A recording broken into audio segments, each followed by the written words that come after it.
Mga par, kakauwi ko lang galing trabaho para gamutin yung manok kong may sakit.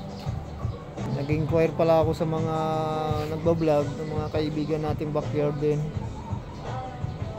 Sabi nila yun daw yung biling kong gamot.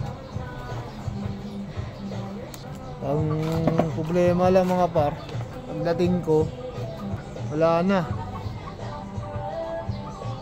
yung gagamuti kong broodcock ko na nag-iisa na lang.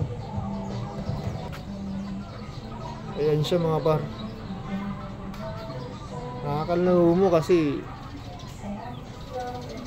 nalagaan ko talaga yan, 4 na taon.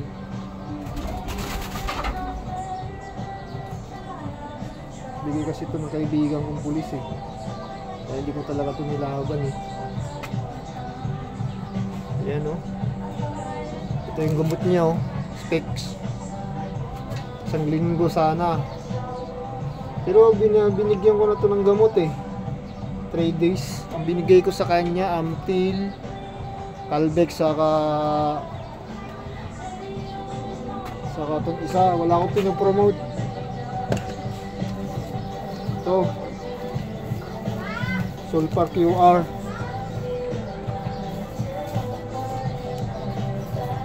Ayan, patay na yung broodcock ko. Yes. Ayan, ililibing ko itong maya maya. Sinubukan ko lang itong sa mga may broodcock po dyan, baka naman pabili. Ayan na Marp, hanggang dyan ka na lang siguro, ililibing na kita. Paratid kita rito sa iyan. Mahal kong manok. Hanggang dito na lang siya.